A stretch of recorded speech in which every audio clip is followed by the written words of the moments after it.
Nakakaawa, Liza Soberano nagmamakaawa kay Enrique Hill.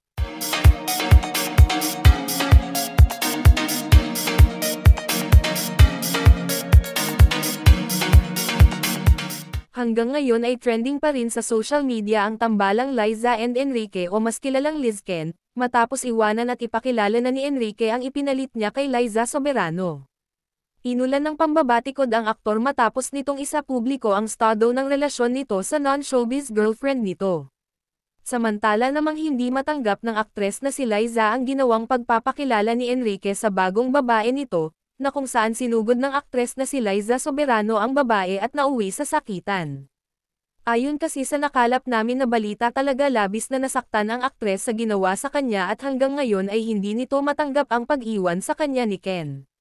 Isa pa sa nakalap namin na balita, nagmamakaawa rin umano si Liza kay Ken na bumalik at iwanan ang bagong pinalit sa kanya.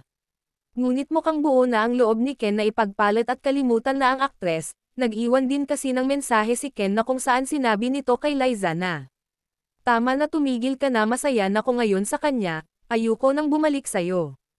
Kaya naman mas lalong uminit ang mga usapin tungkol sa kanila at mas lalo silang pinag-uusapan ng mga netizen sa social media. And this are Chika for today mga ka-showbiz, sana nag-enjoy kayo.